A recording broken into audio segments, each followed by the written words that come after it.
All right, so the first general question is, how would you describe your work, and how does technology, hardware, software affect your practice?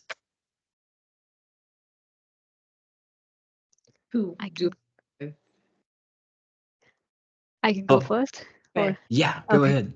cool. Well, thank you for having us today and on this panel. I mean, with amazing people like Leah Wagley and Ed, which nice to meet everyone.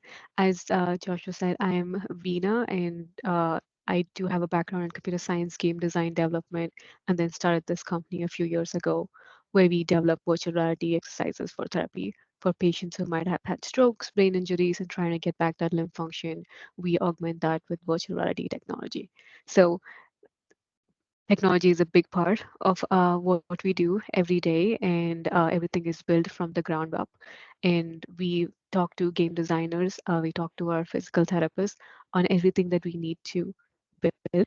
And technology is a very, very, you know, it's pretty much a tech company at this point. But then when it comes to art, the art piece is also like the big part of what we do. So it's very easy to just think about the technology that's out there, like virtual reality technology, and but then forget about the sound design, the art, and everything that goes with it.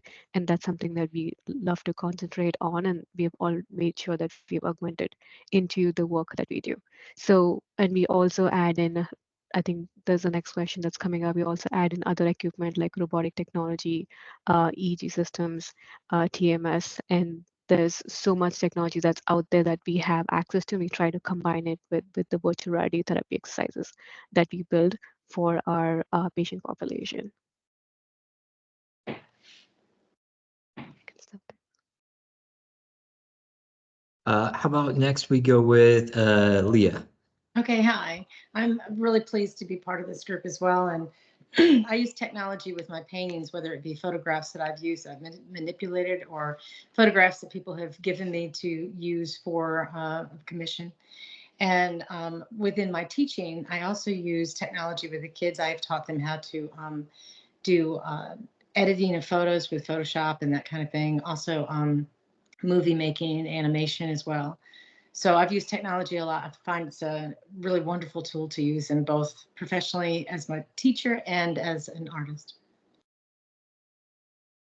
Okay, next up, Ed.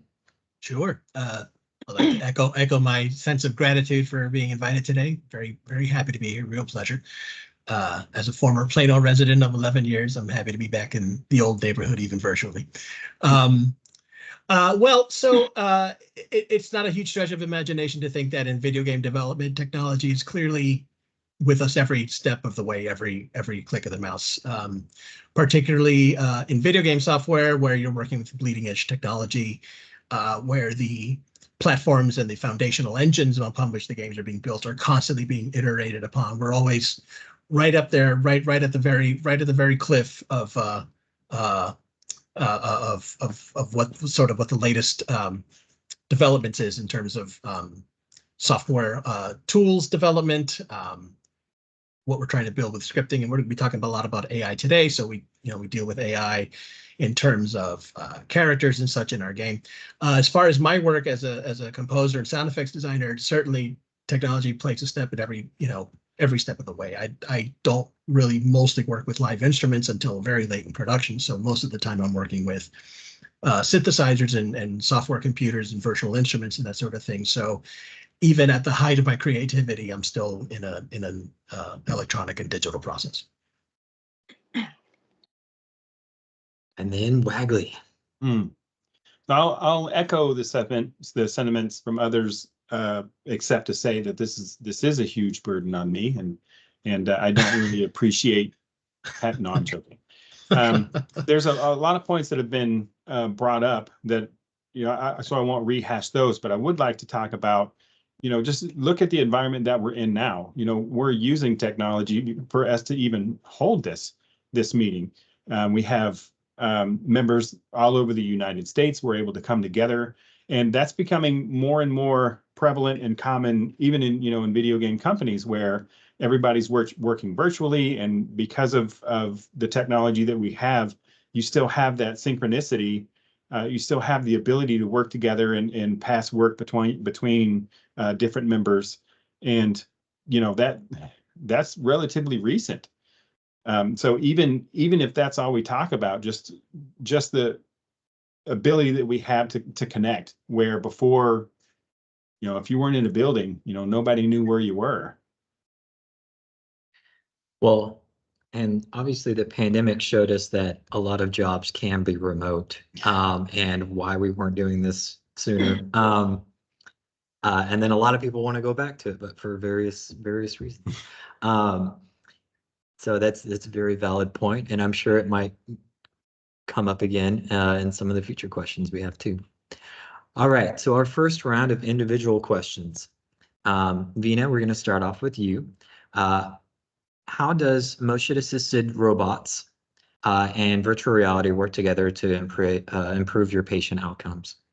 Yeah, definitely. So, as I mentioned, we create VR applications for physical therapy, and the concept of neuroplasticity is a big part of what we do, which is the brain has the ability to form more neural pathways depending on what you learn and what you're doing, especially for stroke patients that we work with. When they have an anoxic brain injury, they lose oxygen to a part of the brain, and then when that part of the brain dies, they lose the function that part of the brain was responsible for. So what we do in physical therapy is trying to form those neural pathways again, and different parts of the brain are taking over those functionalities. And the concept of neuroplasticity is really, really important there. And there are about 11 different principles. And what we do is we try to stimulate them and create those scenarios in virtual reality so that these concepts of neuroplasticity, such as task-based, uh, intensity of training, pushing them to that, the limit so that they can actually get over their fears and challenges. And that's where robotic systems come in. We have robotic systems that help with gait training, which is really, really important because as normal humans, we all know how to walk. It's something that we take for granted, but somebody who's had a stroke, they're relearning how to walk again because they have literally forgotten how to do it. So they have to do it in the right way and the right gait patterns. Otherwise, they might learn how to walk in the wrong way. So that's where gait training robotic systems come in. And sometimes the patients are strapped into these motion assisted gait training robotic systems, but you're just standing at blank wall and it's moving your legs. That is helpful to work on your muscles, but that's not really cognitively stimulating the patient. So we come in with virtual reality therapy exercises and environments such that are gamified, and the patient puts on our headset is in a gamified therapy exercise, such as one of our apps called Explorer Locus Sprint. They're picking up coins, looking at elements, finding elements such as animals that are in that pathway and interacting with them. So now you're introducing another factor along with the motion assisted system that we have to really enhance that therapy. So we've been able to use everything that we build in conjunction with robotic systems. And one thing that virtual reality can't provide is the tactile simulation. We have controllers that can provide a little bit of haptic feedback, but we really can't provide resistance. We can't provide, help them with supporting their weight. And this is where we are able to use these robotic systems to really enhance what we do. It's all very interesting. And just in case you talked about neuroplasticity. So I just want to clarify, it's when someone who has a stroke or who had other sorts of, I guess, brain trauma literally loses the ability to control parts of their body and they have to relearn how to do it. And that's what neuroplasticity is about hitting all of those milestones that she talked about before and regaining the use and relearning, kind of like you're a baby now and you have to relearn how to operate again. It's really interesting stuff. All right, so the next question is for Ed. What is your workflow process when brainstorming adaptive compositions for interactive applications? Great question. The fact of the matter is that there really is no one-size-fits-all answer when it comes to dynamic or interactive music. Every project and every application is the same. The goal should be the same, which is that it doesn't sound like dynamic interactive music. The worst thing for a player is to hear, oh, the music just changed. Great, so something else is going to happen. So you want to work backwards from I would say from the player's point of view and say, okay, so what's important in this moment, this experience? Should I feel threatened? Should I feel frightened? Should I feel empowered and chuffed? And as you work backwards from that, you say, okay, so what are the actual mechanical design moments that are going to contribute to that? Am I outnumbered by 5 or 6 enemies? Am I low on health? Am I running out of guns, bullets, or whatever in this particular, let's say, gunplay kind of moment? So this is all very non-musical stuff. You'll notice we're really talking about design and kind of coding kind of things, but you want to hang into these, you want to hook into these systems that then will trigger those changes in your music system. So the balancing act becomes, how much time do I spend making beautiful music, and how much time do I spend interrupting myself to change the next thing? And that's something that you sort of learn through, honestly, through just building it and trying it and experimenting and building up some taste and sensibility. But I would say that you start by working backwards. You know, put yourself in the player's mindset. And try to think about what that's going to look like to someone who sees it for the first time. Oh, this should feel super cool. You know, there's a great moment, for example, in the very first Assassin's Creed game early on, where the player crests over a hill and sees the city of Jerusalem as it was in the Middle Ages. And you see that for the first time, and there's this wonderful flourish that happens, that you see the beauty and the majesty and the awe of that for the first time. And the music is telling you how to feel that. And it's designed to do it just as you cross the threshold of that hill. And that, well, that was 15 years ago, and it's still made an impression on me. We're talking about it today, so clearly it works on some level. But that's born simply out of playing it and testing it, and like I said, putting yourself in the mind of what the player is going to experience and what you want them to experience. You want them to say, okay, look, you've found this beautiful new moment, and you support that with your art. I feel like every pivotal memory I have of playing games as a kid has a certain soundtrack associated with it as well. And Yeah.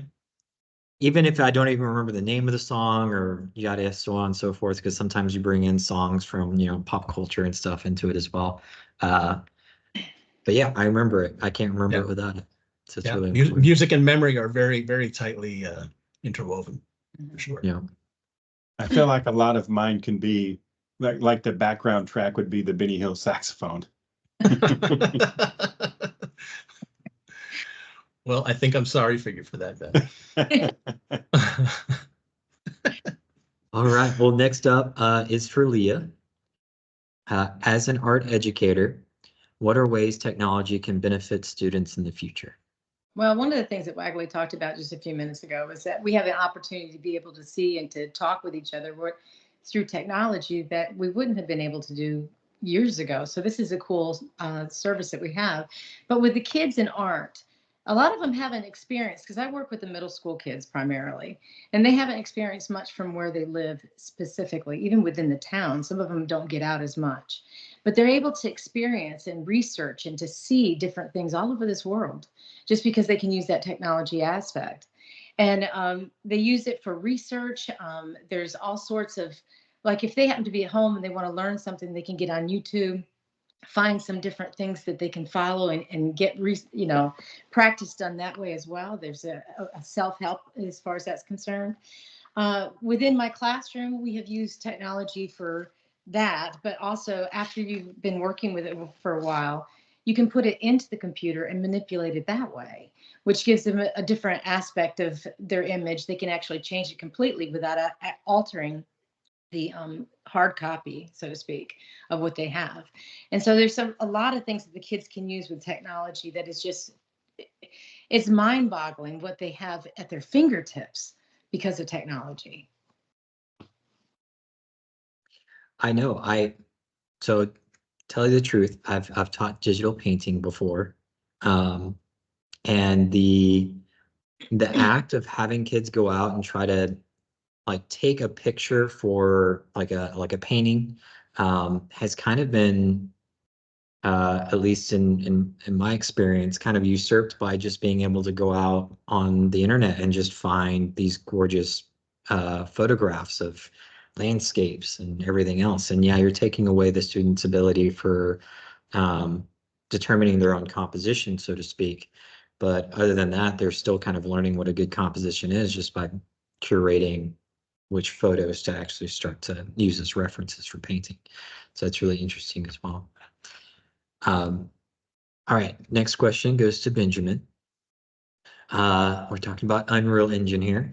So Unreal Engine's MetaHuman streamlines the character creation process. How do developers strike a balance between the inherent restrictive standardization of user-friendly features and the longer, more drawn-out process of creative freedom from someone kind of building these feature sets from the ground up? So the engines like Unity and Unreal, they're getting to the point where a lot of the things that we used to have to do by hand are now inherent in the engine. You know, before MetaHuman, if you wanted some kind of character customization, all of that had to be built from the ground up. But by having them inherent in the engine, you can take the blueprint and kind of make it your own. Now, as far as how do you strike a balance, I think the first thing that you would think about is what, through whose eyes are you wanting to tell the story? You know, so if you have a character and you want the player to play as that character and see the game through their eyes, then MetaHuman may not be, you know, what you want to use. And, you know, there's a plethora of games that you can talk about. You know, Legend of Zelda, like there's no character customization there. You're playing as Link and you're seeing everything through his eyes. But then, you know, even games that are far more recent, like Hogwarts, where you're still experiencing the story of the game as a student at Hogwarts, but you do have that character customization so that you can make that character your own. And there's been studies done about the immersiveness of just adding character customization in those players that will spend hours agonizing over, you know, how long should the eyelashes be and all that kind of stuff, because it kind of becomes a representation of their own persona. They're really seeing this as this is their character within the game. They're able to have themselves more in that game. So as far as, you know, how do you strike that balance? There's some, as far as the workload goes, you know, if you're going to use MetaHuman or something like that, somebody is still going to have to implement it, even if you're not building it from the ground up. And so you have that aspect of it. You know, do we have the time? You know, is this appropriate for our game? And if it's, you know, like I said, if you're wanting to have the player play through a character, you know, like we were talking, or like Ed was talking about with, oh goodness, I just lost the name of the game. Assassin's Creed. Assassin's Creed, yes. Yeah.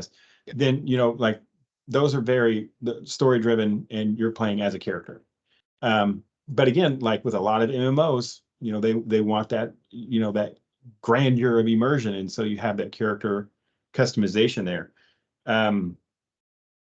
Yeah, so it is difficult to strike a balance between allowing the player to have that creative process versus the amount of work that it goes into it. I don't think that I have a perfect answer. I guess the closest would just be, you know, depending on what type of game that you're wanting to make, that would be the ultimate, you know, if we should or shouldn't. Well, and I'm sure sooner or later, everyone's going to be able to just have their phone out, make perfect replicates of their heads, and just import that into their character customization process. But it's a different topic. Yeah. All Can I right. quickly expand on that? Yeah. On the rehab set, I mean, so that has been amazing for us because one of the first experiments that I did, you know, we had a patient that was on, a lot of patients are wheelchair bound, and the only time they get to get up and actually do something is in the, you know, clinical setting and while they're doing physical therapy. So I had HTC Vive long ago had full body tracking with control with, you know, with trackers on your knees, on your legs, and then also a trunk, one near your trunk. And I had just chosen a character because this was a few years ago and you really couldn't customize much, and I just chosen a 3D character to represent the avatar. And when she put on the headset, somehow by coincidence the avatar looked just like her and she loved it. She had such a good therapy experience that day. For the first time she was seeing herself walking, uh, like, normally, even though if it's a 3D avatar, and people do embody their avatars as their own, and she had a really great time. So we are really excited about the progress with MetaHumans being able to do that for every patient that we have, because we have advised it's a lot of work to be able to customize avatars to every patient that we work with.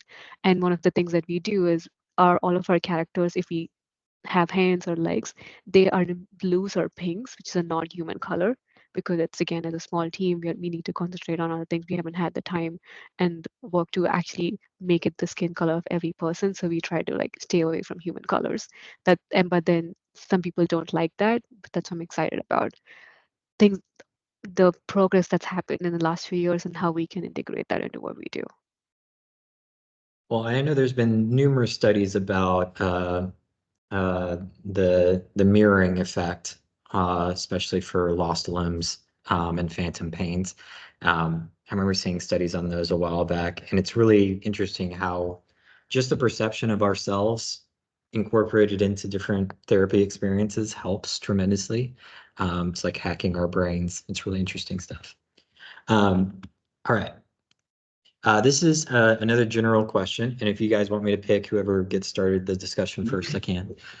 All right, so this general question is, what emerging technology do you see potentially improving your workflow? And I'll start this one with Leah. Okay. One of the use of the tech, I'm sorry.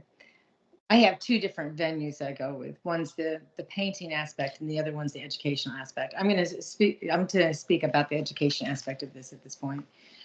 With the technology, I would love to see. I could see how if every student had the opportunity to use a computer within the classroom, there's just so many things that they could do within that. And you guys are talking a lot about gaming and stuff. A lot of the kids that I work with, they are hooked into that, and they bring those images into their artwork. Like whatever the topic is that we're working on, I can see that imagery coming and leaking into the art room and being, added to this. And I think it would be cool to be able to, because it's talking about potentially, I don't necessarily have aspect of the kids being able to get on the computer every day because I don't have as many as I need. But I'd love to see them getting in there and editing work or building, as you guys come up with avatars. An artist came up with them, to come up with the idea, the way they look and that kind of thing. And then they could implement into the games and things like that. The backgrounds, those are all paintings, or, getting some dramatic lighting and different things in there. I think it would be fantastic to be able to utilize within the classroom. So that is what I would like to see, is those kind of things, so the kids have access, the ability to work with that in the classroom on a daily basis. I know I'm not on this panel, but just a little side note, we at one time had an art historian professor teaching like games in society, and she incorporated D&D sessions into her classes for exercises. It was pretty fun. Does anybody else want to discuss that topic? I will, and it's going to be controversial, but I think we're going to spend some time talking about this also further on in questions. But as far as like emerging technology that can improve workflows, we are seeing a boom in generative AI right now. And a lot of it is being used to well, in some senses, supplement what is being created, but also to lessen those workflows.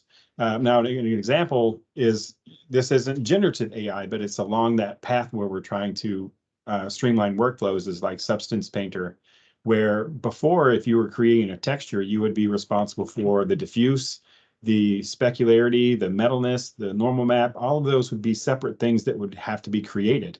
Whereas using Substance Painter and the materials that are created there, it creates all of them symbiotically. As you're painting, it's also creating all of these other maps.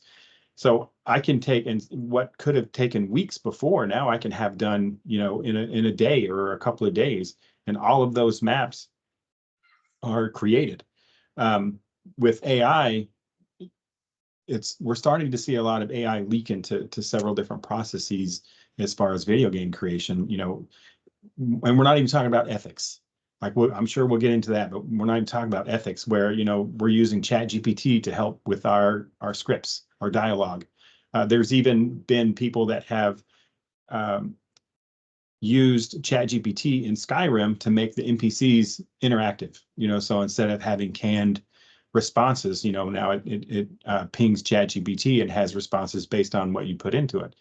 That's not really streamlined, but there are those that are using that, so I'm not having to have someone work on a script for, months. I'm just putting it into ChatGPT and gleaning what I can from it. There's also generative art in Firefly, I believe it's called, Adobe's version of it. We're seeing it in programs like Unity where they're implementing AI. I need a 3,000 poly barrel, bam, and it creates it. Again, we haven't talked about the ethics of that, but that is helping us to streamline that in very significant ways. I know you said. Oh, I apologize. I'm sorry. No, go ahead. Go ahead. Oh gosh, I'm so sorry, Veena. Well, I was just going to add on to what you were saying here, Wagley, with regards to streamlining process. I'm on audio and especially music. Generative AI is a fantastic research tool, not necessarily to produce finished assets, but to Leah's point about YouTube being so valuable for research, it's something I use almost on the daily. If I'm listening for certain styles of music or certain instrument combinations that I want to hear examples of being well deployed. That used to be the sort of thing where I say, okay, well, YouTube, show me, 18th century Victorian harpsichord ensemble. And now I can put that same prompt into a tool like Udio or Cassette AI and get original pieces of music that are designed to those constraints that I won't necessarily utilize in my work, but will just kind of be a jumping off point for, like I said, instrument combinations or decisions about tempo or decisions about orchestration or just how you might develop an idea. And we'll talk about the ethics because I know the next question is about that. But and it's gonna get spicy, no doubt. But I don't see a downside to that kind of use. In short, it's just taking something that might take days and turning it into hours, and it's much more focused for me. I'm sorry, Veena, please continue. You're muted. I know he started with this a controversial topic, but I have this. Sometimes I just look at all the good things about technology and I forget about bad things sometimes. But when Unity AI came out, I was like the first person to sign up for it, and I told all of my dev team to sign up so that we can start really enhancing our workflows.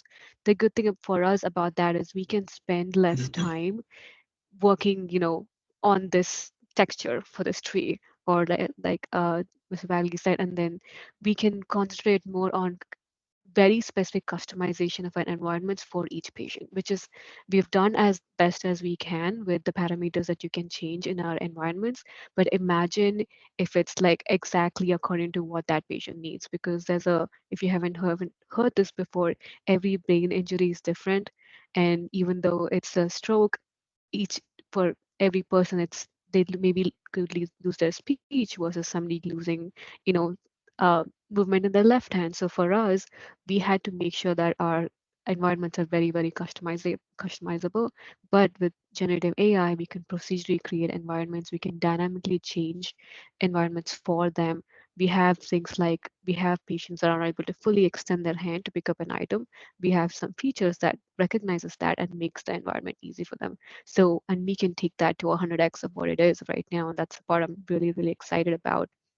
And then other than building environments, it's Copilot. We signed up for Copilot also, Microsoft's Copilot for the coding side of things.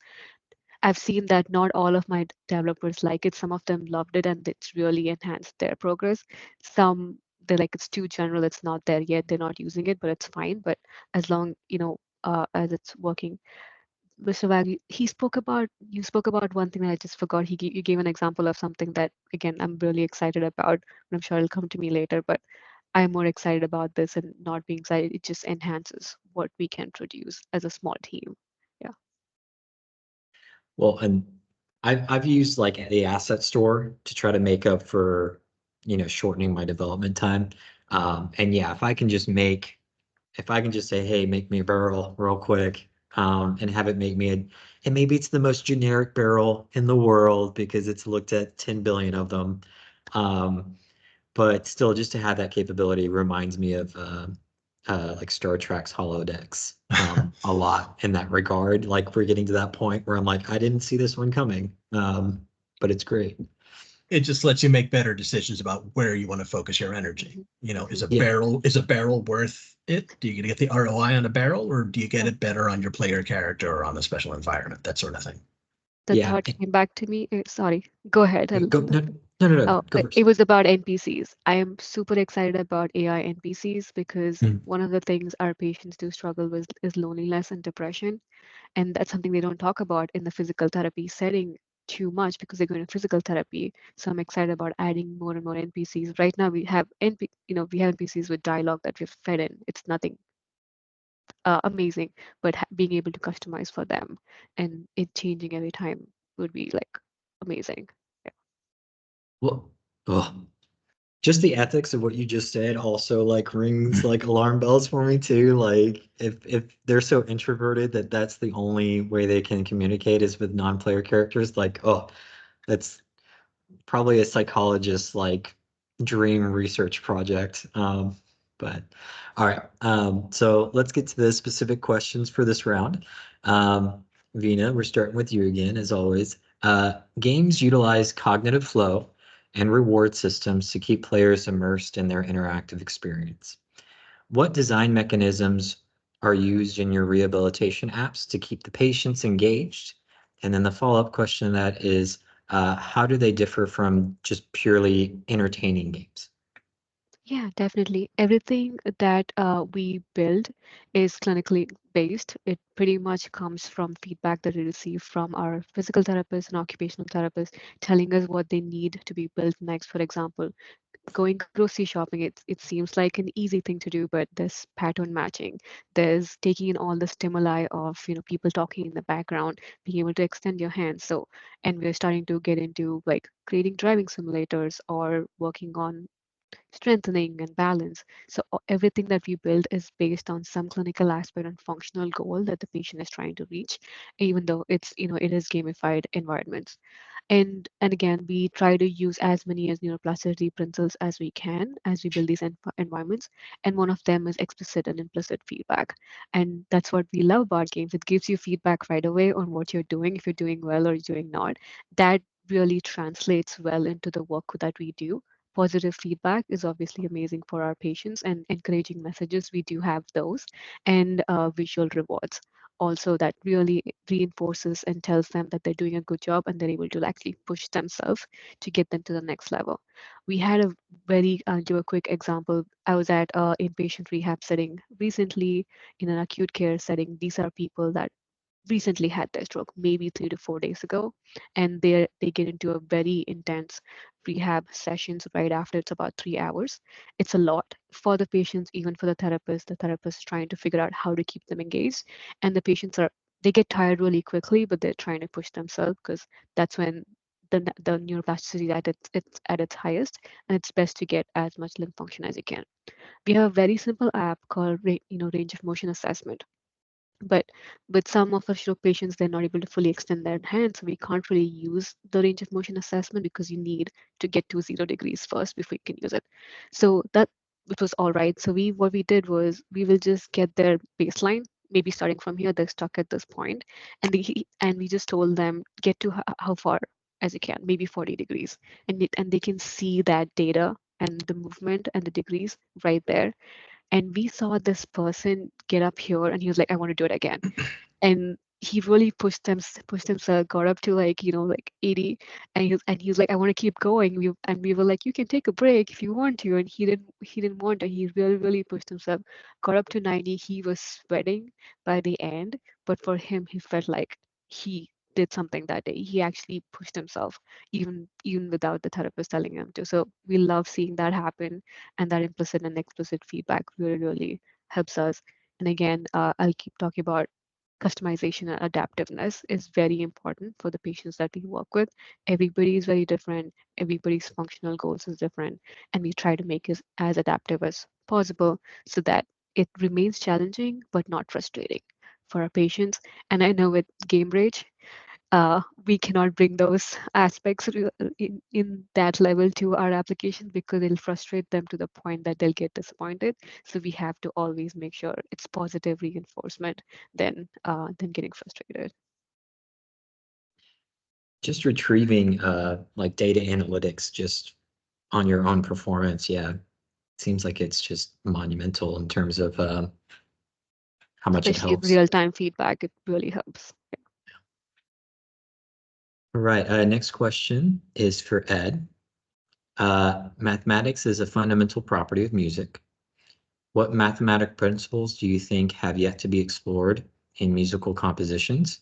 And then could AI or machine learning help?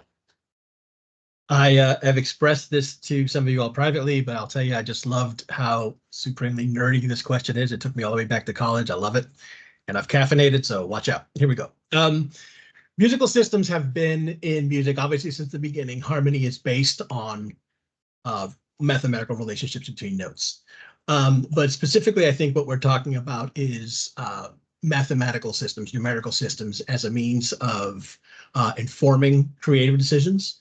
And that probably starts in a meaningful way in contemporary music around the 1940s with a system called serial music that a couple of very intellectual German composers in the 1940s developed. And they built this system called 12-tone rows, which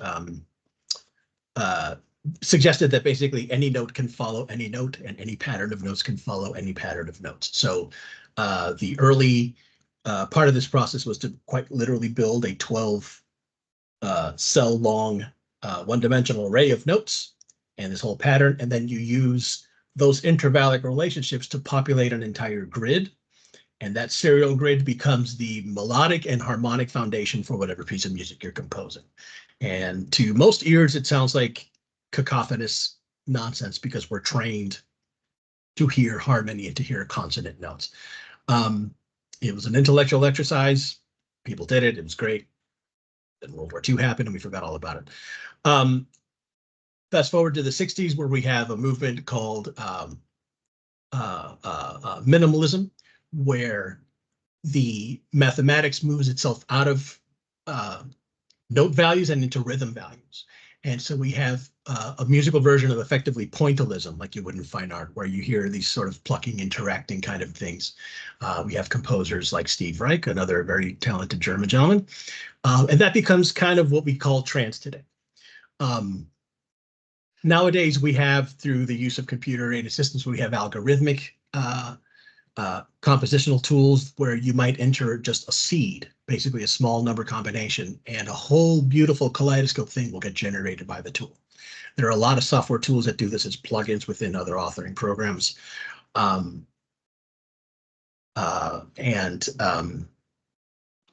There's an element of chance that gets introduced. We used to, back in the last century, have literal chance music where composers would roll dice, and based on what numbers came up, you'd have an intervallic relationship or a rhythmic relationship that you would then use to populate your melodic sequence, and that would become the backbone of your composition. This is right up a computer's alley, managing all that stuff and taking all that way and doing algorithmic composition in tools like Music C, which I think was developed by Yamaha. It's quite literally a programming language by which you can perform these algorithmic, sequential, numeric, rules-based compositions. In terms of stuff that we haven't explored yet, I'm not sure that I can conceive of one. Like I said, musicians and music theorists have been on top of this stuff from very early on. What is happening today is that it is so easy and so comfortable for computers to do that you can quite literally buy a piece of software for $99. One of which that comes to mind is called Monarch. And you can press a key and have a beautiful algorithmic composition just flow out of your fingers. And then you can dial in parameters that are done in a more WYSIWYG kind of physical environment as opposed to dealing with the actual math under the hood. And you can focus on being a creative person again and still generate the types of sounds and the type of, like I said, audio pointillism that we get from that kind of stuff. it went from being something kind of largely academic to something that's very practical and very in the now in terms of sound. It's something that, like I said, we hear in like things like trance music or certain types of EDM, where you hear that sort of plucking, repetitive stuff. That's all coming from serial and pointillistic music. And I wish I had examples, because it's hard to talk about this stuff, but I appreciate y'all bearing with me. No, I probably should have. I should have found some time to do that, but Yeah, we should have given you like a whole soundboard and just let you go ham. But obviously we're all, well, most of us are artists here, so all of your references to like pointillism and all that stuff, yeah, that made sense to me. fantastic. Funny enough, some of the topics you went into kind of lead us into the next question for Leah. Outstanding. If personalized AI became available, in which I mean they're trained on open source material, so no copyright issues pop up. But then you could have them trained specifically on your own portfolio to mimic your stylistic choices and what you paint and how you paint it. So if that became available, would you utilize the AI in your workflow or as a low-cost alternative option for clientele? Well, first of all, art is very mathematical, so I appreciated what Ed said about the math being part of it as well. I look at appropriation when you talk about things like that, where they'll take an art piece, because a lot of times my understanding of AI is it takes from all these thousands of different things and then brings them together. And I think people they're concerned about plagiarism when it comes to that. But appropriation has been around for a long time. If you look at Vincent van Gogh's work, and you look at Roy Lichtenstein and how he's used it, I don't know if you've seen any of that. Have you seen any of that? Because I did my homework. I brought a little picture. Oh, put me to shame. Well done. So you have Roy Lichtenstein using or appropriating Vincent van Gogh's work. And it's obvious that he's taking the work from it, but he's altered it so it becomes his own. So with the AI, I can see how they might take something, or I could take a photo. And maybe if I'm researching a particular artist, I could maybe, I'm not sure exactly how this works, but the technique or the style of that particular artist and the photo that I've taken, and see what the AI would do, and then utilize that perhaps, and then put it into my own style, and just giving me a different viewpoint of that, or maybe a different take of that. It's a very smart gallery owner in Dallas. It was a collector's covey in Highland Park. He made a comment. He said, how can you improve on a photograph when you're talking about a painter? And so what the change for the painter would be, I mean, some people want to do photorealism, which is wonderful, but sometimes I want to see a picture or a painting that looks like a painting. And so if you could utilize the AI, and just to get a different viewpoint on how it could be applied, that might be interesting to look at. Now, as far as a low-cost option, I know that we do a lot of using printing, and I like the process where they can actually print on canvas, which is technology. But I don't think I would use it as a final product so much, simply because the way paint applies to a canvas is going to be different than what technology would do. So probably not as much, but I do like the idea of maybe for advertising or changing prints or combining different things. Perhaps that would be kind of an interesting avenue to take. Sounds very interesting indeed. I like how all you guys are essentially talking about how AI can like be interjected into different stages of a process to benefit and speed it up or make it more diverse. All right, for this round, last one for Benjamin. With the accuracy improvement of motion capture sensors that no longer need large and expensive camera arrays, how will this affect the process and industry? Man, so I mean that is a really good question, because specifically with motion capture, even as close as just a few years ago, if you wanted to really get into motion capture, you're looking at, $100,000, $250,000, and there was even a motion capture studio in Plano that was like a $3 million motion capture. Well, they had several different ones, but that they use for outsourcing. Now with the higher resolution cameras, you can have a lot smaller markers. You can get sub-millimeter tracking. There's a lot of markerless systems. There's, the University of Texas at Arlington has a markerless system in the library. You don't have to have that huge camera array.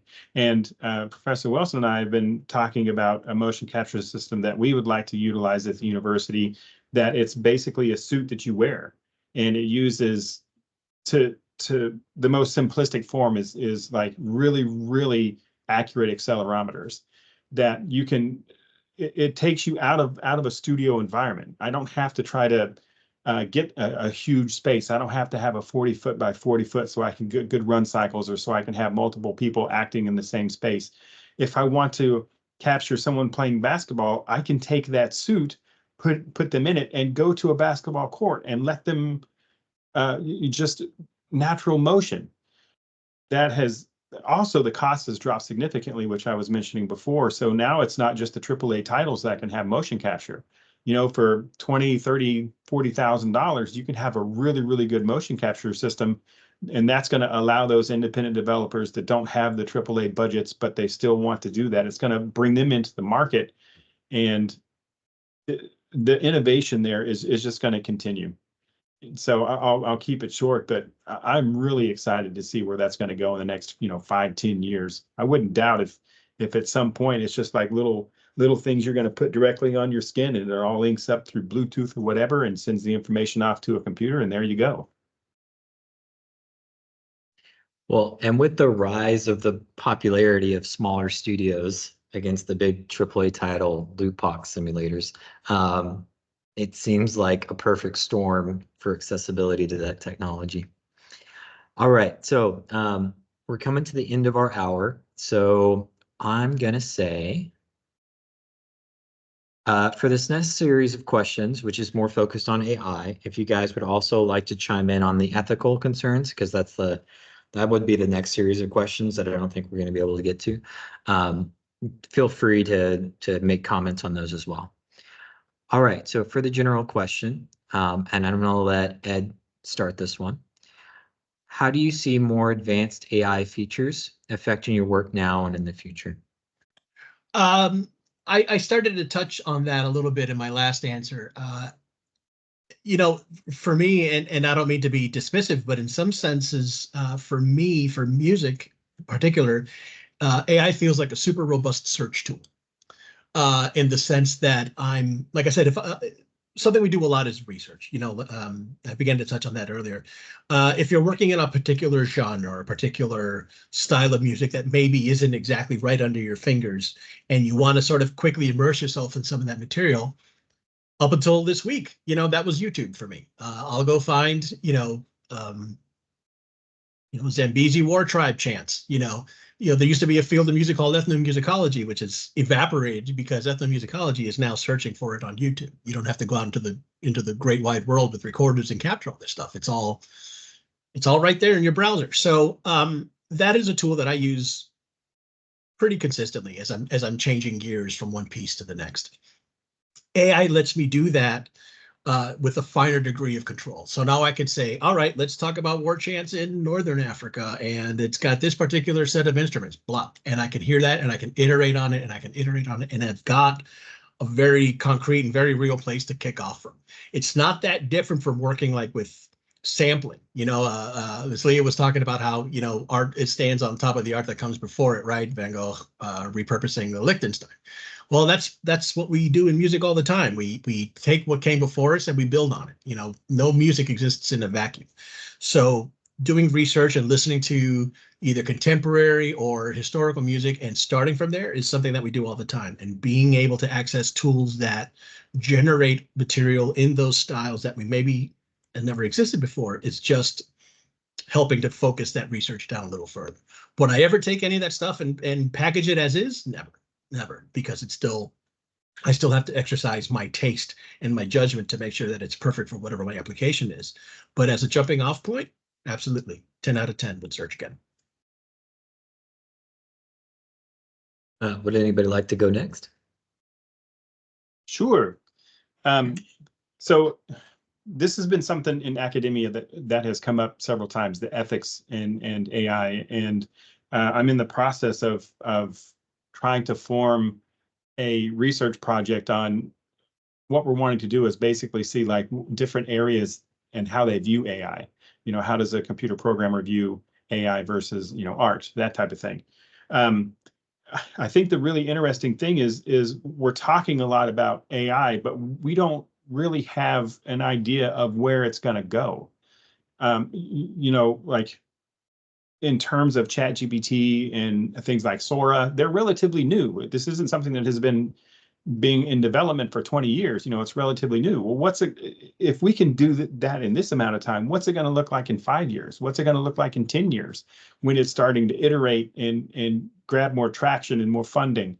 As far as it affecting the workflow, I kind of think of jobs that we don't really see anymore. Like, when was the last time you saw a wagon maker? When was the last time you saw someone that would tap on the window to basically like a human alarm clock? I can see a lot of these, especially in the industry, moving that way, where we may not have, we may have AI that can generate a really good model and texture it and unwrap it. And these tools that, you know, having AI to help with an unwrap or whatever. I don't think that it's going to necessarily get rid of those positions, but I do think that there's going to have to be adjustment where we may not have someone that sits down and is just a texture artist anymore. It may be that, you know, we iterate. Now we have like our baseline AI. This is what AI I come up with. Now we're going to tweak it for what we want it to do. Or just long story short, I think that it's not going to go away. AI is not going to go away. There's just too much potential there for either savings or innovation. So I think it's on us. The onus is on us to adapt so that we can utilize it in our pipeline. And the ethics that we've been talking about for a while, I don't think that we've even scratched the surface on the implications there, but we're going to have to. I'd like to go next if that's okay. Mhm. One of the things we talked about ethics, there is some negative with it. I'll deal with that later, but there is some positive that Wagley and I were talking about before. Being an art teacher, I have students that come in that have natural talent. I have students that come in that have never done anything and are frustrated. And there's a level of frustration that they're just like, I can't do it. I can't do it. Now math helps a lot, but there's just a different level of expression for some people that they cannot achieve because they don't have those technical skills that have been given to them by birth or by experience. The kind of exciting thing I see in AI is those people who have these fantastic ideas. Because I talk to people who are not artists in the sense where they're technical artists, but they have these amazing ideas, but they don't know how to express them and they don't know how to apply them. But with the AI, I can see how they could take that and they could, you know, use the AI to help them manipulate and come up with new things that we maybe don't have right now because of the AI, but they're also their creativity, but they can't express it right now because they don't have the tools or the ability to do it. So I see this as this part of it being a really exciting aspect, especially for those people who are so talented, but don't have those technical skills. My boss uses AI in exactly that way, Leah. He is a storytelling genius, but has no talent for fine art, but will use Midjourney to generate concept art pre-concepts that he then can hand to the concept team and say, I'm looking for this, but it needs to be more da da da da da da da da da. Yeah. And he's shortened that process by probably multiple iterations by being able to not have to struggle with language to speak about art, right? The joke is talking about music's like dancing about architecture, right? And so he shortens that process by exactly what you're describing. Yeah, I mean, a lot of people cannot take up a paintbrush and paint something. They're Right. not able It's the difficulty. But if you can, especially if you're going to be adding what the AI might be able to show a certain style of painting and what they're saying, they can actually apply that with the AI and look a lot like what they were intending to begin with. Whereas right now they're not able to do it. So it's exciting to see that. I love everything that all of you added, which is, kind of my thoughts too. And what I think about AI as is what's happening right now is pretty much what happened when the internet started to come on long, long ago, which gave democracy and access to people that didn't have probably access to things. It could be a kid sitting in a garage and creating a multi-billion-dollar company, and that's going to happen again, where you might not need hundreds and millions of dollars to create a company anymore. You two people in a garage can now build billion-dollar companies, and that's what it's going to get to. And that's what I really love, the access part of it. And what we usually do as humans is the first thing when you're creating something is synthesis, right? As Ed said, with music, you're listening to other music artists to kind of synthesize everything and come up with what you're thinking of doing. But with AI, that synthesis part and the knowledge that you have is at a different level, and you can build something that's much, much better. And I'm excited about that part for all the students that are here. And when you're thinking about it, you have the best artists work in your fingertips, and you can build on top of that. And what I liked about for us also is there are things that an idea that I've had for a long time, but we didn't know, we kind of knew how to do it, but we knew that it would take a lot of effort, resources, and funding for us to make this happen. But with AI tools coming out, we are coming out launching this new application pretty soon, which is documentation, automatic grading therapy notes for our therapists. That's an adjacent realm that we were not really into, but now we can produce that because our systems, VR systems collects data on, range of motion, movement data, how long the patient was in it. We had all of this data, and we just showed it to the therapist. We didn't think that we could take it and also finish the documentation for them. And that's something that really opened up something for us, but also for the therapists, especially after COVID.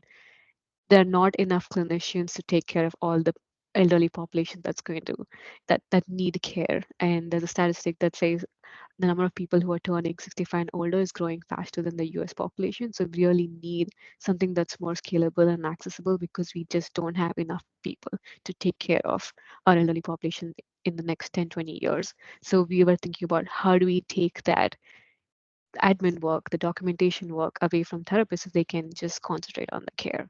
And we were excited that AI helped us make that happen.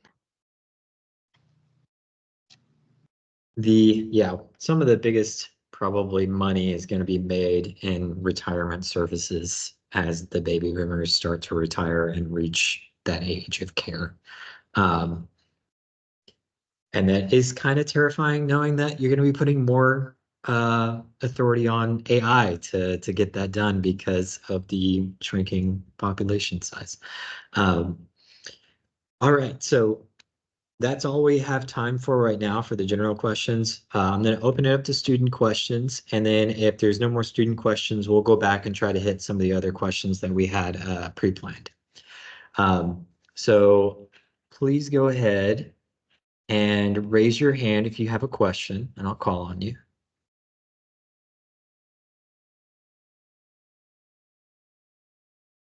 Go ahead, Jesus.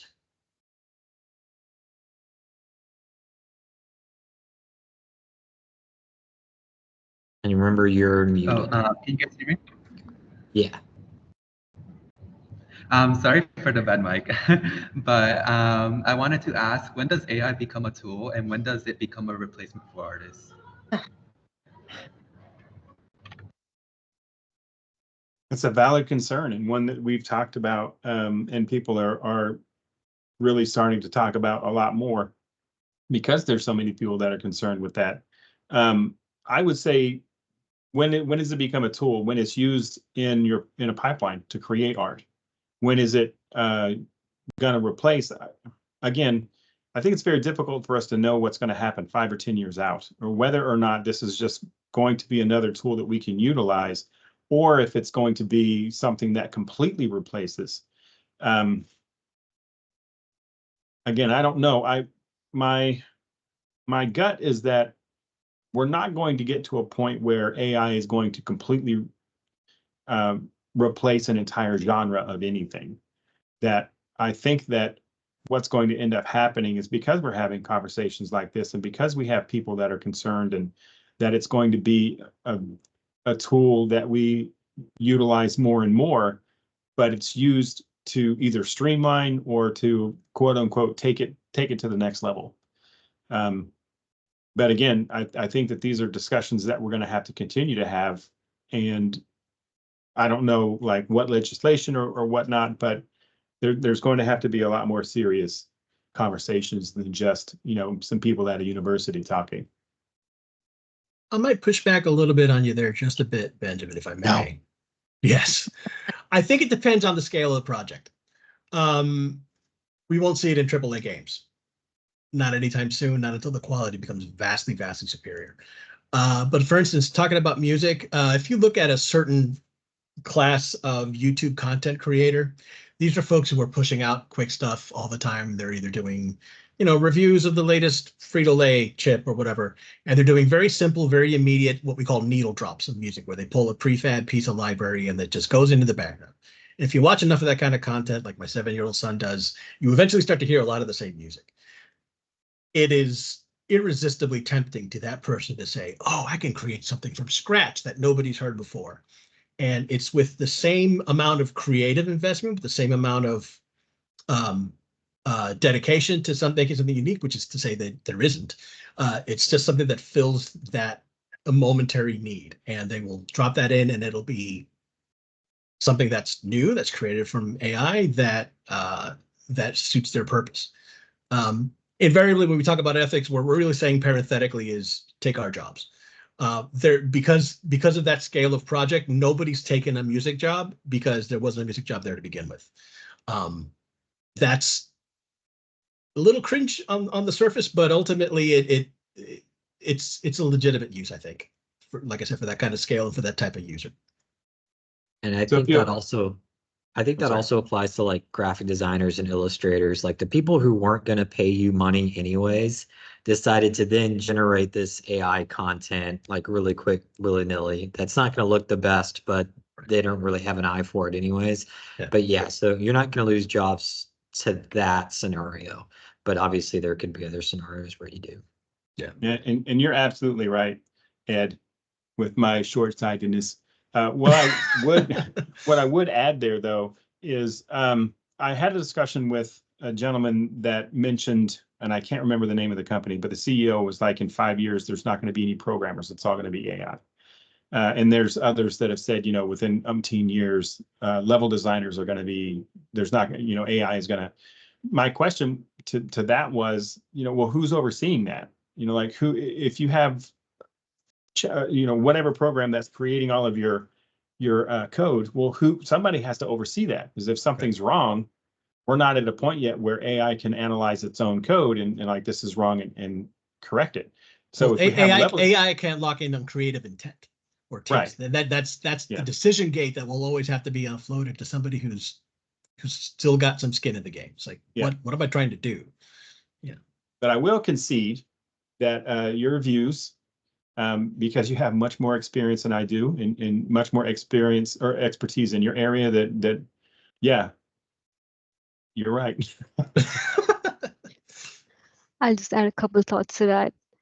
Humans are extremely, extremely adaptable. We have gone through phases like this already. Because we're in the middle of it, it feels like it's a lot. I mean, when the Industrial Revolution happened, to come to a very, like, there's so many jobs that changed. Maybe like a very quick example would be architectures. You know, they used to draw the architectural buildings on paper, and like I used to see my dad go, you know, if he wanted to like build something, go to the place, get these, you know, these really big drawings, figure out where things are going. But then it all became computerized, and that became the standard. And we just shifted how we did that work, right? And that's exactly what's going to happen. And with what Mr. Wagley was saying right now, I was in UT Dallas, and one of the professors was telling me his son got a job as an AI Imagineer in Disney. That's the title of the job. So that's exactly what he's doing. He is working with AI, but to create content, but he's the one who's prompting it, and he's the overseer of it, and he's the imagine, because the imagination will come from us humans, and the AI can be the modality of how you create it or the mechanism of creating it. And I feel like instead of replacing an artist, you're becoming the prompt engineer, you're becoming the person that's adding this into your workflow, and the way we work will just change. It's we're in that time of flux where we don't know what's going to happen. And I would say for students that are out there, take this on and like learn the new stuff that's coming out there, learn about ChatGPT, learn about all the tools that are out there, and you'll be way ahead from somebody who might say, I'm going to stay away from this. You'll be at like at a better skill set, and you'll know how to use those tools, not just at surface level, go deeper. And you might be able to create things that even the AI people who created the applications might not know is possible. Now, I'll back that up exactly what you're saying. Like it behooves anybody to learn, that's in these industries to learn these tools, whether they're going to use them or not. As if you don't learn them, I guarantee you somebody else is going to. And then, that's a huge, it's only going to continue to grow. That area is only going to continue to grow. So if that's more tools that you can add to your bag of tricks, as it were, then it's in your best interest. Leah, did you want to add anything to this question before we move on? Thinking, because I agree with what you're saying, but one of the things that with AI, a concern that I have is the loss of that productive struggle, where somebody who's working and trying to figure something out and they work through it. And I see it with my students. Let me give an example of perspective.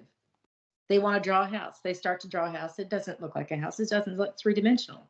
But as they learn the tools of perspective and they learn the rules, the mathematics that's involved in that, then they start to they get it, and there's that oh, I get it now, and then they can apply that to so many different things. I don't want to see people who are going to lose that feeling of accomplishment because I can push a button and AI can do it for me.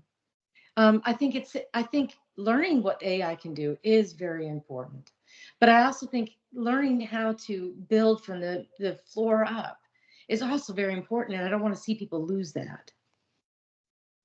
That is such a good point. Gave me chills because that is something that people are not talking about. And I think us being seeing the world of non-AI and going through the struggles of iteration and learning and all of that, we have that creativeness in us to know what's good work, what's bad work. This also comes into coding, where I have seen that our coders that are really, really good don't really like the AI tools yet. Maybe the average ones love it because, and I've seen that different average ones love it because they're like, okay, this is enhancing my productivity. So how would you know what's good code or bad code? And that's the part I am worried about going forward with the younger generation being able to get things so instantly and quickly and not going through the struggle of actually the iterative process. Yeah.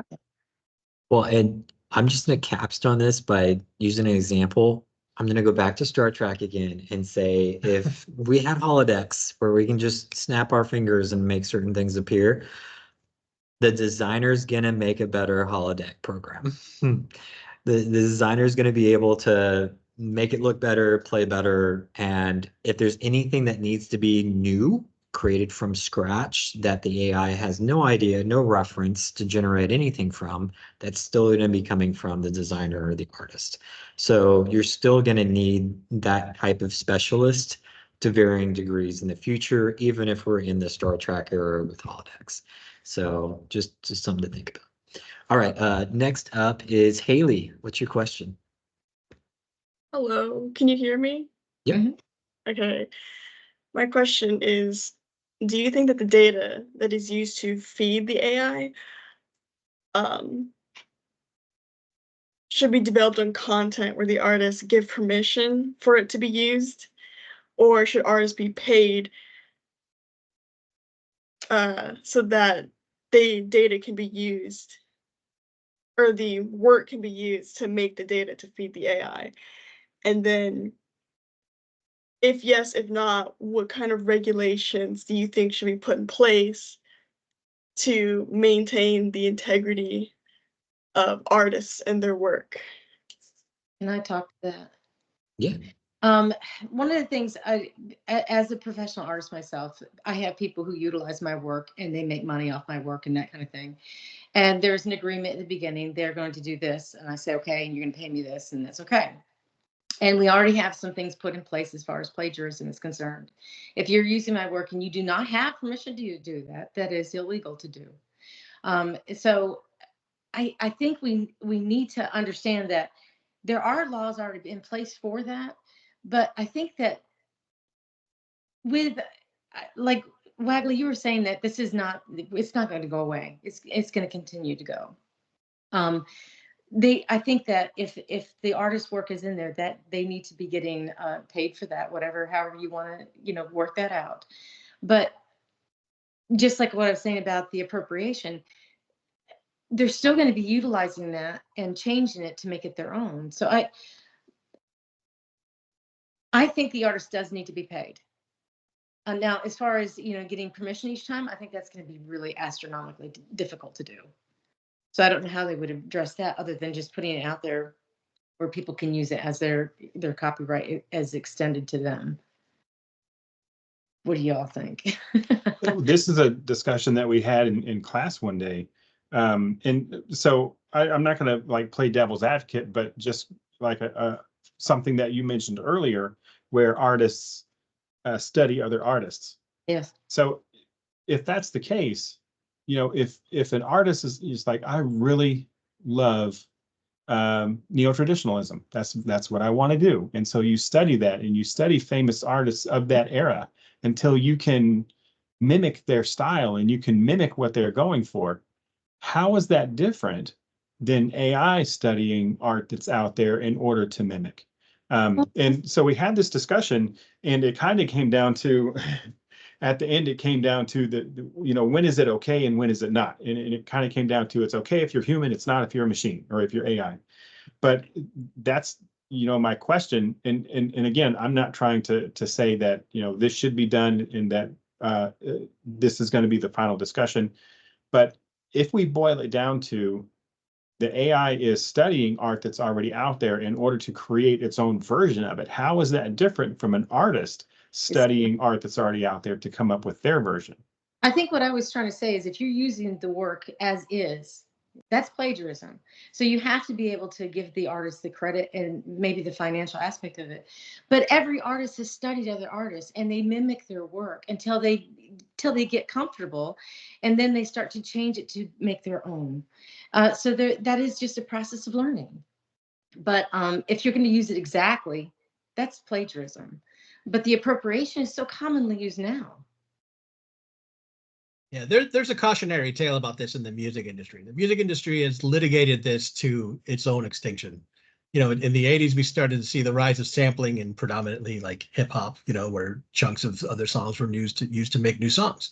And they were new art, but they were absolutely leveraging existing art. And so there was a Wild West period there where material was being sampled left and right and nobody was getting accreditation. And then accreditation and payment started happening, and a couple of artists got sued and the rest of them, paid up. And then came MP3 and streaming.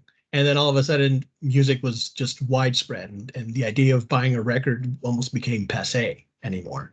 And so then comes streaming services, which, as we've all heard now, pay fractions of a penny for every streaming. And now basically everybody's accredited and nobody's making any money. So I don't present that certainly as a solution case, but it's an indication that we really just don't know how to handle this. It's the tech is getting ahead of our ability to do what is right, in quotes, empirically, what is empirically right, which is that if you conceive of something that's brilliant and wonderful and has value to other people, you should get paid. But you can't, like you said, you can't deny the fact that great art inspires other people to learn, and you stand on those shoulders. 100%. I don't know what the answer is. I think everybody's trying to figure out the answer. So is Congress. I think they did come up with like a rule recently. I don't know how much they're going to enforce it, that any company that's coming up with this LLM models, they need to tell them about the data that's being used and what's copyrighted and what's not copyrighted, which it's good and bad. It's a good thing in a way for artists and everybody that's out there to be like, they will get paid for the work that's being used to for these models to learn, but it's bad in a way you could also be disrupting innovation. So the bigger companies have all the resources to go through, this is what you're going to work on. They have the resources, but smaller companies don't have those resources and won't be able to build their own LLM models if that is restricted. So there's that, middle ground that we need to get there. And I agree with Leah with, the artist needs to get paid, and that's the hard part here, especially when an artist is well known. We know like Oasis, tell me if I'm wrong. I heard this on a podcast that Oasis used, were fans of the Beatles. So their music was influenced by them. But Oasis didn't have to pay the Beatles. The Beatles were already getting paid by the radio, by us, by the people who were listening to the music. So they were already getting paid, even though somebody else was learning from their art.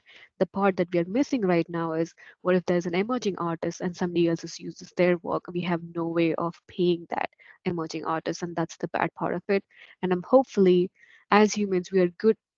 We try. We are good at solving problems, and are hoping something like NFTs can come into the play, and they'll be able to know that's the unique piece of art, and we can track it and see if it's being used in a derivative work and be able to, compensate that artist. So, and I know there are companies that are working on solutions, just like Creative Commons came about, and all of the licensing structures came about for music.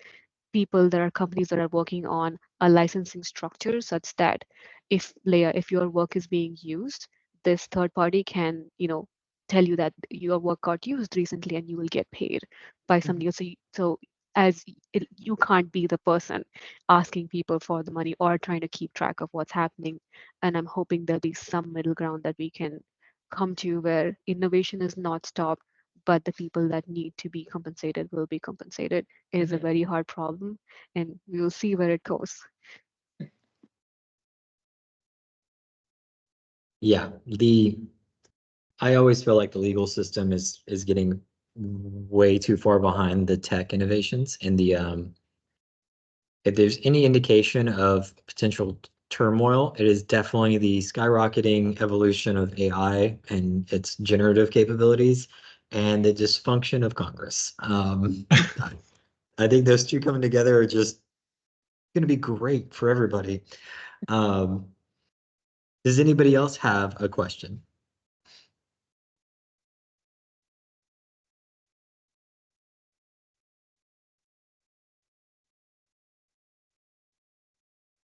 All right.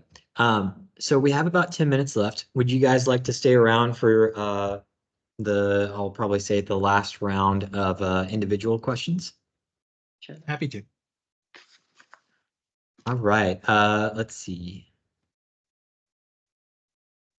Did you guys want the AI specific individual questions or the ethical concerns individual questions? We could do ethical is fine. You want to do ethical? Yeah. All right. Starting off with Veena again. What impact has virtual reality during rehabilitation sessions had on patient mental wellness? And then the follow-up is, have any patients developed addictions to games as a result? Luckily, no addictions to games yet, because our therapy exercises are mostly used in the clinical setting right now. So they get a dosage of between 20 to 25 minutes to 30 minutes. But we have seen people come back and ask that they want to do the VR today, which is good for them and also for us. That way we can actually keep track of that they're being compliance, because compliance is very low in the therapy industry. Who is excited about going to therapy? Nobody is. And we've been able to actually get those compliance numbers up because they're interested in what we're doing. And when it comes to mental health and wellness, we've had we created applications that are more physical therapy based, and then got into the mental wellness and health part later on, because as I was working with these patients, I became friends with some of them, and they were telling me about what's going on in their lives and how their life changed in just one day. There was one patient that I worked with, very young, almost the same age as me. She was on a trampoline. Like, she took her kid to go on a trampoline, and then she fell on her back in the wrong way and had a spinal cord injury and is wheelchair bound since then. Her whole life has changed. She had so many things, uh, plans that it's all disrupted right now. So that's when we started to work on more stress and anxiety, mental health and wellness applications. And we've seen that adding these really takes away the pain and discomfort that they have. VR has shown to decrease pain by more than 50%. So when a patient comes in with shoulder pain or hip pain and they don't want to do therapy, we are able to really distract them from that so they can do their therapy. And we've seen increased motivation and engagement within the therapy exercises and sessions that's leading to better outcomes. And for me, it's always these stories that get me, and that's the reason I wake up every day and do what we do. We had we were doing a demo at a hospital, and we finished doing the demo, and then one of the therapists was like, I really want to take this to the ICU and see, because I have a patient right there that I really want her to try this. And this was a 18-year-old kid that had a car accident and was paralyzed from the neck down.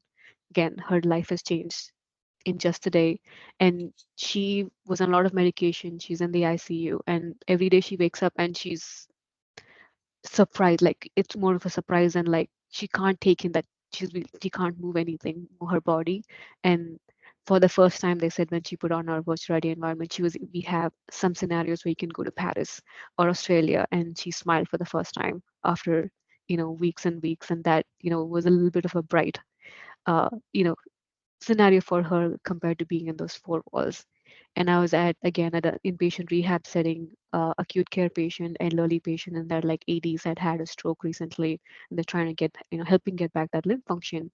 And usually the therapist picks what they need to do because on the functional task. But this person was like, I'm not sure I really want to do VR. So we gave him the control, especially in inpatient rehab. They have to go to 3 hours therapy. They tell you what to do, when to wake up, when to have shower. Everything is done for you. They really lose that control over their lives, and nobody likes that. So we showed our apps to the person and be like, you can pick what you want. And he picked the one where you can go to Paris, and he said New York is his favorite place, Paris is his second favorite place. And he went to that scenario, and we built this app, but I really don't know all the places. He was telling me all the places that are actually showing up, and he was super excited about it. And he was standing up because that's something that we're working on for him. And he was able to stand up on his own, look around, and increase the standing balance because of that. So we've seen these profound experiences and changes that we never thought about that we were actually be able to do with VR for mental health and wellness for our patients. Well, that just is super uplifting. Thank you for sharing. So we have a student question again. Jesus, what's your question? I have a question in particularly to art appreciation. So how will AI art or AI in general change our appreciation for art, like in your discussions? Since you guys did talk about how AI can increase the productivity and workflow of like studios or artists, will it overcrowd artworks or experiences made without AI, or yeah? One thing that I hope doesn't happen, and we've seen this a little bit in some art competitions where art-generated AI is able to be in the same category. One thing that I hope happens is not that people are dissuaded from that type of content, but that it's given its own category. So that kind of like Leah was talking about earlier, that artist that goes through that struggle and is working through their soul through their art is able to be celebrated in its own right and not put up against multi-billion-dollar tools that don't have that same type of struggle. It's just going to sample and bam, there it is. I really appreciate and I really like to look at art generated by AI and all the flaws.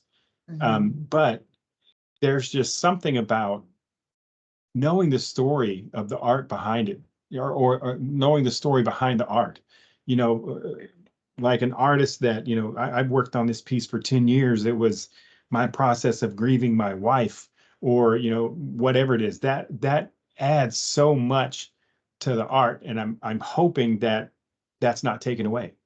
I'm hoping that we can celebrate, the tools in all of their elegance, but also have a whole different. Please let us go through that struggle, and let's not combine that stuff and where we start losing the message that's behind the art. Well, kind of bouncing off what you were saying there, when were they taking the AI art? I actually think some of the AI art is really kind of cool, but I'm going to give a different example as far as we're talking about, because my question talks about plagiarism and such like that. There was a situation, and I believe it probably happens more than not. And as students, there are AI, like Snapchat has an AI feature in it. And you can actually ask the AI, like if you're given an assignment, you can ask the AI, I'm supposed to write about this, and they'll come up with its own, what you're supposed to write. And I think that that in itself is kind of cool because it gives you a direction to go. But here's where the plagiarism comes in. If you use that exactly, you not only have you not given your own idea, but you've not learned anything either.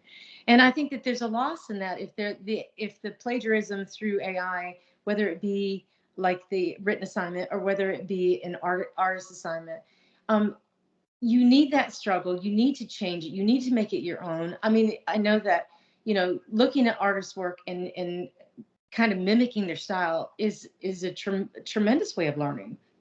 But let's not lose your own input in that.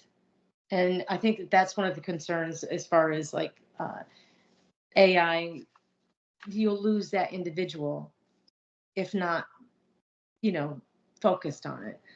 And a lot of the art contests, you cannot use AI imagery. It's in the listing. If you're not allowed to use a computer image for the different contests. And I think that is important to have that separated. I think it still is good to have that as a venue, what I can do and have a contest with that specifically, but they should be separated. I agree with you, Benjamin.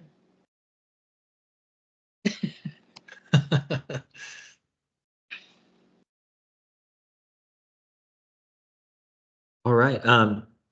Would you guys like to stick around to finish off the last questions that we have? Would that be okay with everyone? I do have to drop off. I have a hard stop at 6:30. That's fine. Thank Oh, I think we this already asked yours anyway, so it's okay. This was really fun, like you said. Thank you, and I loved everybody's input into this, and thank you for having me. Thank you for so joining much us. for being a part of it. Great So to see you. so enlightening. Thank you. Have a good weekend. You Bye. too. Would you guys like to stick around for this, or are you guys skedaddling? I'm here for it. All right. And we'll finish off just these rounds of questions. All right. Next one's for Ed. With the music industry's embrace of AI tools and the legal decisions that AI art isn't copyrightable, what would the solution be to allow these tools for the musicians and to keep ownership? We kind of Great touched on that question. already, but Yeah, I think we did a little bit. But in terms of actual, enforceable ownership of an AI tool's output, that's hard. That's hard. I mean, the law is always chasing technology, and that's because, our lawmakers are lawyers. They're not technologists. They're not artists. They're, they're not innovators. The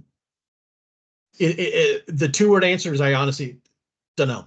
I don't know. That's a three-word answer. I do not know. I think it depends on how you use the tool. If we're talking about using the output of an AI music tool or sound design tool as a jumping off point for you to then sort of focus on where your effort should be in terms of building original content, well, then you have the original content to rely on, and that's yours. You've still engaged your art and your craft to produce a thing. But if the intent is to claim ownership on the direct asset output of a tool, I mean, I don't see how like personally, morally one could. It's like, well, I didn't write this, but I hit the enter key. I asked for write some super cute music and hit it. Yes, I did it. That's a hard position to defend, that you can claim any kind of legitimate ownership to that, because you really didn't do anything. what if they changed one note? Yeah. Well, then we get into the weird land of, music and copyright litigation, and how many notes are enough to identify a thing, Yeah, it's really, that's undiscovered country still. Like I said, I don't know anybody who has used a generative AI music tool to produce a finished piece of music that then gets dropped into a usage, except of like the theoretical scenario that I described before with a YouTuber, right? And in that case, then you have collective copyright that covers it, because when you cover your copyright an audiovisual work, or you claim copyright, it includes everything inside it: the writing, the acting, the art, the set design, everything like that. Collectively is under the body of the thing, so it gets scooped up there. Yeah, the law hasn't caught up. The law hasn't caught up, and can you say that your creative intent manifests itself in the prompt that you write to the thing? Can you say, well, it was my conception to say 18th century Victorian with kazoo orchestra? That's something I conceived of. I didn't execute it necessarily with my own two hands, but I conceived of it. And so therefore the output of the tool is mine. That's not an entirely indefensible position either, as awful as that thing is going to sound. I honestly don't know. And I know that's not a very good answer for our panel, but I honestly don't know how to do that, because it really is just what you intend and what you can, I guess, prove, and then there's a matter of where the material that these tools are scraping their stuff from. I mean, are we getting legitimate samples from Shostakovich or something? And can you copyright Shostakovich? Well, no, you can't. So there's just a lot of unknowns there. And I'm sorry to say that I don't have the answers yet. Well, even diving more into the nitty-gritty on this topic is my next question for Leah. And this is the one that you were mentioning earlier. And I'll get even more like specific with this question, just to help you not repeat yourself. So the initial question was, what is the new definition for plagiarized work with available AI tools? And then I put, for example, if the AI generated some random ideas or prompts, right, for a project, what if it just helped with your iterative design of like thumbnails? So you did a few thumbnails and you're like, hey, I've run out of ideas, help me iterate a few more. And then what if it's just used for the end stage, where it's just making sure you have good positive and negative space, or making sure that you have good contrast in your image and sharpening it up? What degree of incorporation of different AI tools would lead to plagiarism versus not? Lead to plagiarism. Well, I know that with when developing a painting or design, there's a lot of moving things around, which I use the computer a lot for. I think this is going to be good, and I'll throw it in the computer and I use it. Well, maybe not, and I'll adjust it. And maybe AI could help with that and give you a lot of different scenarios and how that would look at as a final product. It's not a final product, but it helps you with your design process. The plagiarism aspect of that would be kind of hard to prove. I mean, because if you took somebody's work and you said, I really like the work, but I kind of wish that the sunrise was on the other side of this painting. I can do this if I just change that, and it's not copyright because I've changed it. I'm not sure. It would be difficult to say how much needs to be changed for it to actually be your work. Like we were saying earlier, when I was in college, we were given the assignment to take a master's work and stroke by stroke copy it. And that sounds like, now I'm thinking back with AI, that's plagiarism. Well, no, it's a learning process. And the artists of old, that's what they did. They studied somebody who was like Leonardo da Vinci or someone, and they copied their work. I believe that there's some sculptures, they're not sure exactly who actually did that. Was it the master or was it the student? Because some of these, they're not 100% sure.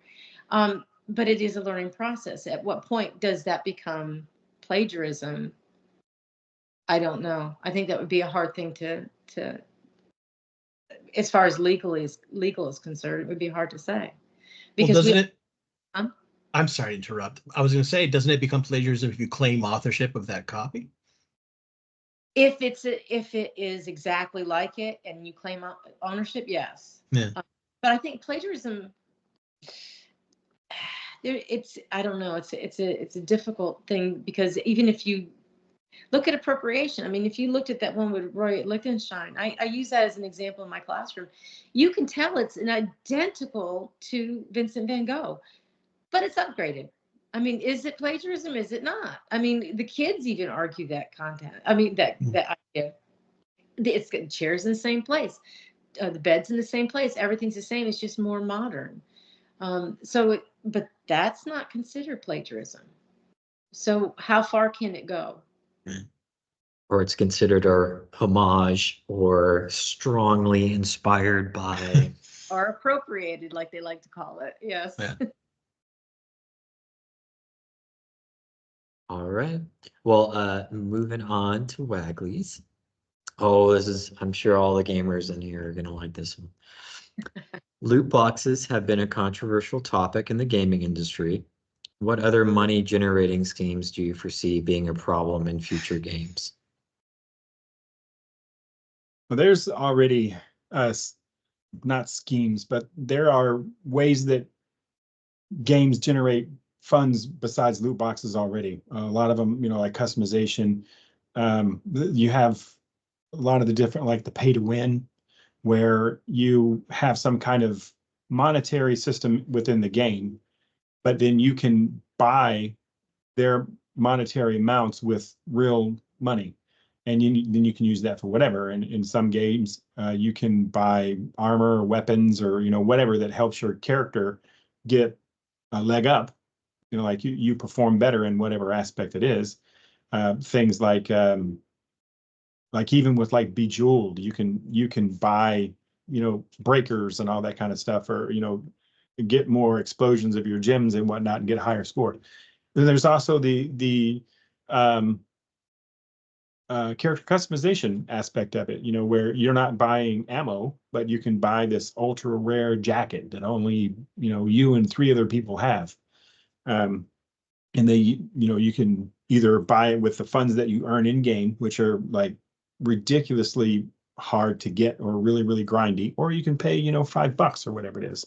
And for a lot of games, they make more money off of that than they do selling the game. And oftentimes you'll find games that are absolutely free because they can make their money off of those type of aspects of the game. Fortnite. Yes, absolutely. Fortnite. There's a ton of skins. There's matter of fact, my beautiful wife, she likes to play Magic Kingdom. And there's characters that you can get, Disney characters that you can get by either playing through the game or you can just purchase them. So there's a lot of psychology behind this. One of the biggest things with video games is what's called the fear of missing out. So, you have to have this. So, everybody else is going to have it. You have to have it too. Here's how you can do it. You can either grind through or, for $2.99 or your monthly subscription of $19.99, you can, have whatever you want, whenever you want. That also plays into, in my opinion, like PlayStation Plus and Xbox Gold, I think it is. For however $19 a month or whatever, you can play almost every game in our library. But the moment that you're not paying it, you don't have access to it anymore. And so I think that there's some of the things. So with the loot boxes, the biggest thing was misrepresentation of the chance of you getting items and people spending, ludicrous amounts of money to get this one thing, and they never do because the probability was misrepresented. And also, like in court cases, it was said to be predatory and akin to gambling, which it really is. There's other games again where you can purchase things. One that I play called Star Citizen, where the entry to the game is very low. I mean, like $35, and you have this huge immersive world. But you can buy these spaceships with in-game money. It's ludicrous. Some are several $1 million, or $100, and you have this ship. And to this fact, our Robert Space Industries, RSI, the company that's putting it on, our Cloud Imperium, they've raised over $500 million, doing this. And I honestly don't see it. I don't see it going away either.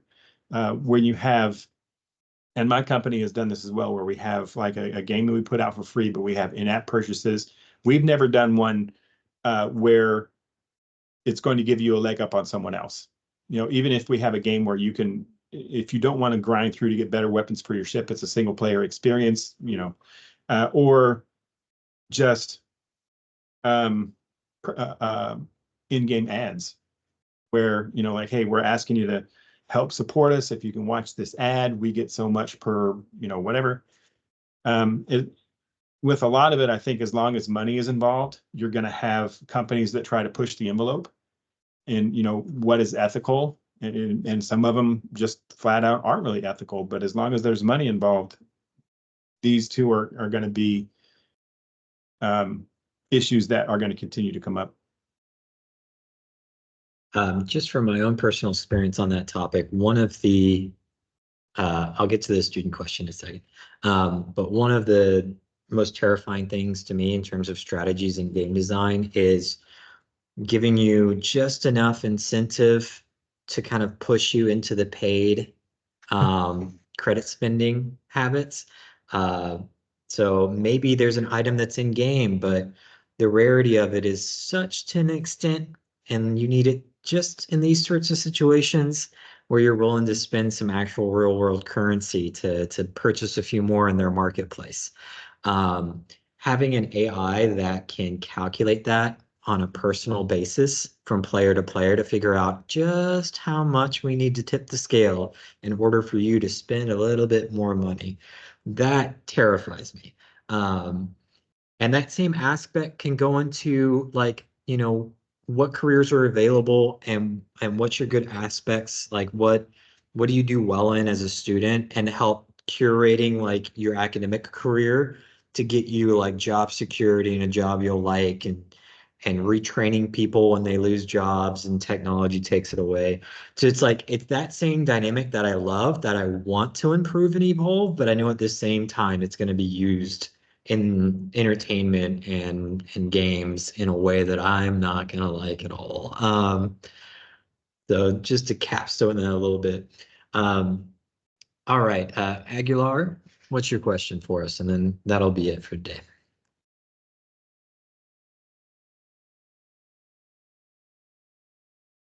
You're muted if you're speaking. I think you put it in chat Yeah, too. yeah, it's in chat. So Cool. reading his in chat, how do you feel about early access games already trying to sell you extra content, say like skins or banners, etc.? Also, I grinded for the Peter Griffin Fortnite skin.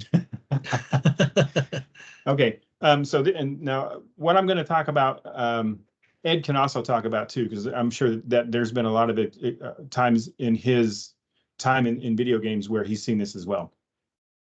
In the process of making video games, people aren't your whole team is not working up until the day before it releases. You just can't. You have to have that time where you can test your product. You know, are there bugs?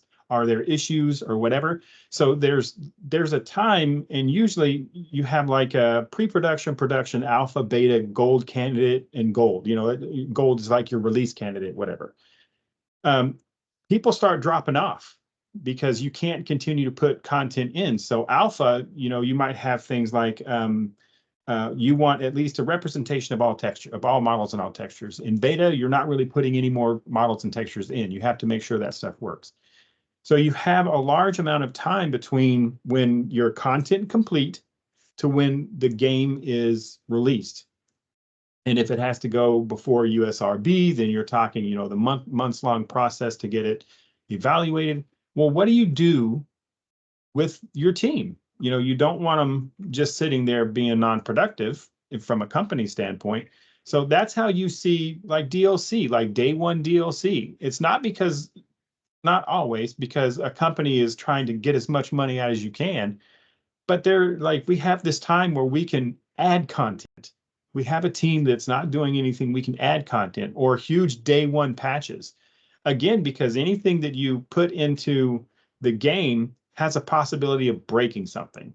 So that time when you have it going off for ESRB, or you're doing a huge going through trying to squash a bunch of bugs or whatever you want to call it, you have that time where the artists and by artists, you know, all encompassing, that can create content.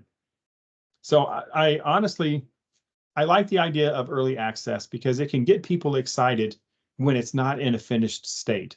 What does bug me about early access is when you have a game that's been in early access for 10 years. It's like, come on, that's not early access anymore. You're just, you have an unfinished product out there that you're creating excuses for. It should have already been done. But like, you know, day one extra content, I'm perfectly fine with that because you're utilizing your team in an effective way, honestly. And I would love to hear your thoughts on that as well. Yeah, well, the flip side of that is you know, content that's restricted behind a paywall, you know, for early access or whatever. There's a new Star Wars game from Ubisoft coming out, and it's not out till August, but they already know that that there's content on the disc or in the original image that you won't be able to access with your $70. You need to drop 110 or whatever it is for the collector's edition. That feels a little fleecy, and that's kind of the flip side to what you're talking about. I think when you're talking about things like day one patches and stuff, you're talking about developers with a good intent, right? Because they want to make sure that you have as good an experience as possible right out of the box. But in terms of early access and trying to sell you extra content, yeah, you know,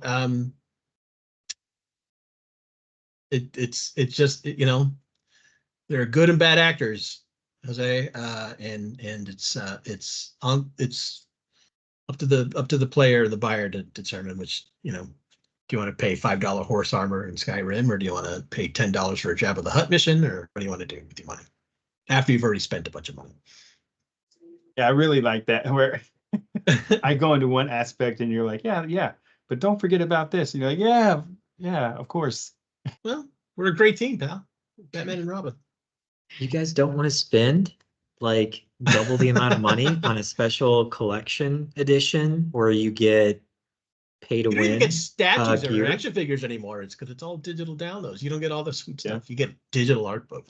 Yeah, I remember the boxes, you know, the huge boxes you would get that had the figurine in it. Right. Now there is there's a term called a whale. If you've never heard of that, what it is the whale is basically someone that spends ridiculous amounts of money, you know, for whatever product. And there's oftentimes whales spend more on DLC or content than several, you know, a ton of other people that, you know, it's like $1 here, a dollar there, $5 here. They're spending, you know, thousands, if not tens of thousands of dollars on this content. As far as a company standpoint goes, you want whales because that's like guaranteed lots of money. Ethically, you know, you have to really think about, you know, how ethical is it for me to have that kind of system in place where somebody, you know, they could be spending it because they're doing it responsibly. And then you have those people that, you know, I spent $100,000 on Fortnite and I have to mortgage my house. And that was kind of the issue with the loot boxes as well, where people were spending so much money and they attributed it to gambling. And we know that gambling can be extremely addictive. And there's companies that prey upon that relationship. I don't even know where I was going with that, but there's some more for you. All right, everyone. So that's going to conclude our panel discussion for today. Thank you, Wagley, Lima, and Brigham for joining us. I found almost like everything you guys said really, really interesting, and where your minds are at definitely pertains to the discipline that you're currently working in, and it's all been fascinating. But thank you for joining us. And if any student has any further question for anyone who's attended, just pass it along to me or Wagley, and we'll sure to send it along to the presenters. Thank you guys again. Have a good weekend. Thank you, everyone. Wonderful. Thank you. Thank you so much for being with us, you two cutie geniuses. Thanks for the opportunity. This was a heck of a lot of fun. Definitely. Leah, very nice to have met you. Nice to meet you too. Nice to meet you too. Bye-bye. Bye.